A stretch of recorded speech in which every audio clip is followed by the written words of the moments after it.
മറ്റൊരു വാർത്തയിലേക്ക്. എം.ആർ. അജിത് കുമാറിന് DGP-ആയി സ്ഥാനക്കയറ്റം നൽകും.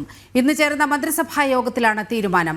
ചീഫ് സെക്രട്ടറിയുടെ അധ്യക്ഷതയിലുള്ള സ്ക്രീനിംഗ് കമ്മിറ്റിയുടെ ശുപാർശയാണ് മന്ത്രിസഭാ യോഗത്തിന് അംഗീകാരം നൽകിയത്.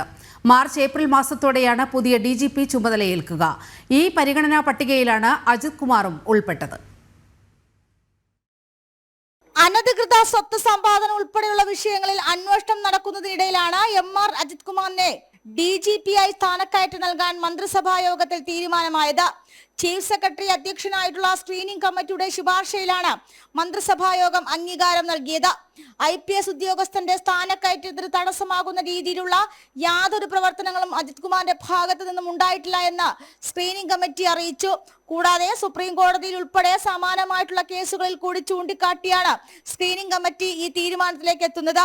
ചീഫ് സെക്രട്ടറി, DGP, ആഭ്യന്തര സെക്രട്ടറി എന്നിവരടങ്ങുന്നതാണ് സ്ക്രീനിംഗ് കമ്മിറ്റി. നിലവിൽ 1994 ബാച്ചിലെ മനോജ് എബ്രഹാമിന് ശേഷമാണ് DGP റാങ്കിലേക്കുള്ള അർഹതാ പട്ടിക. ഇതിൽ 1995 ബാച്ചിൽ ഉൾപ്പെടുന്നതാണ് എം.ആർ. അജിത് കുമാർ. അതേസമയം എം.ആർ. അജിത് കുമാറിനെതിരെയുള്ള വിവിധ ആരോപണങ്ങളിൽ മുന്നണിക്കുള്ളിലും CPI ശക്തമായ നിലപാടെടുത്തിരുന്നു. ജനം, തിരുവനന്തപുരം.